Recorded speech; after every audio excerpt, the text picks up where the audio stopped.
Good Tuesday morning, my friends. We find ourselves in the midst of Holy Week. Quite aptly named, I might add. We began on Sunday with Palm Sunday, Jesus' triumphal entry into Jerusalem, the crowd hailing him with loud hosannas, and then things took a decided turn. We know that over the course of the next several days, Maundy, Thursday, Good Friday, leading up to Day of the Resurrection, Easter Sunday, there is an incredible emotional journey ahead for us. Each of the days in Lent has specific scriptures associated with it. Let me give you from this morning's passage from Paul's letter to the Corinthians. We'll talk about this a bit. Paul says, "The message about the cross is foolishness to us who are perishing, but to us who are being saved, it is the power of God. For it is written, I will destroy the wisdom of the wise, and the discernment of the discerning I will thwart. Where is the one who is wise? Where is the scribe? Where is the debater of the age? Has God not made foolish the wisdom of the world? For since in the wisdom of the world did not know God through wisdom, God decided, through the foolishness of our proclamation, to save those who believe. For Jews demand signs, and Greeks desire wisdom, but we proclaim Christ crucified, a stumbling block to Jews and foolishness to the Gentiles, but to those who are called, both Jews and Greeks, Christ, the power of God and the wisdom of God. For God's foolishness is wiser than human wisdom, and God's weakness is stronger than human strength." Now, you might be saying to yourself, didn't I just hear that passage? No, you're not just experiencing deja vu. We did. We had that scripture passage in the second week in Lent. But as we look at it, there's an important reminder for us. We think of the Jews who demand signs, and then the Greeks who desire wisdom. Well, signs, boy, isn't that kind of how we all want? We want proof. We want to see it happen. Jesus does a miracle and we say, wow, that was great. Do another one. And he does another one and we say, ooh, do another one. It's almost like going to a magic show where you watch the magician do a series of ever greater and more show-stopping tricks and you're hungry for more. That's not it, though. And on the other side, we've got the Greeks who desire nothing but wisdom. They want to comprehend it all. And that, we put ourselves in there, and it's like this. Well, if I can't understand it, if it can't be explained to me in a way that makes sense to me, that I can comprehend, well, then it doesn't exist. It's fake news. It's wrong. It doesn't matter. And what Paul is saying is both of them are wrong.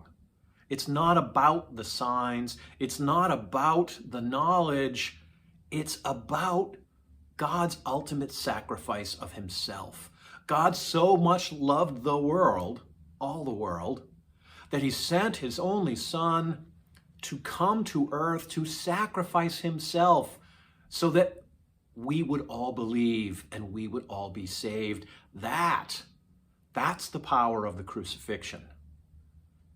Now, it's been my experience that many of us tend to treat Lent, and in some cases Holy Week, as a speed bump, something to move past as quickly as we can in our zeal to get to the glory of Resurrection Sunday, of Easter.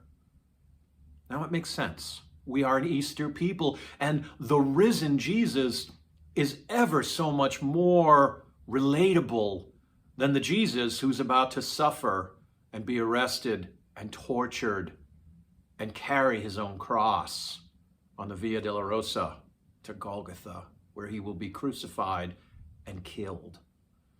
That's messy. That's awful. The cross, it was a shameful experience, and it was meant that way. It was meant to intimidate everybody who watched it, to make them go, wow, I don't want that to be me.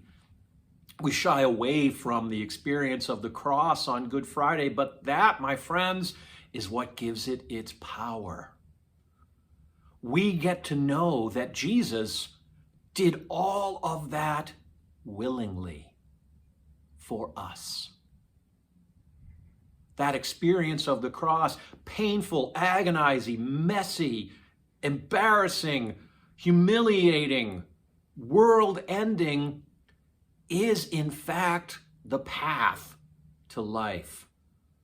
Looked at another way, the only way to get to the joy of the resurrection is through the pain of the cross.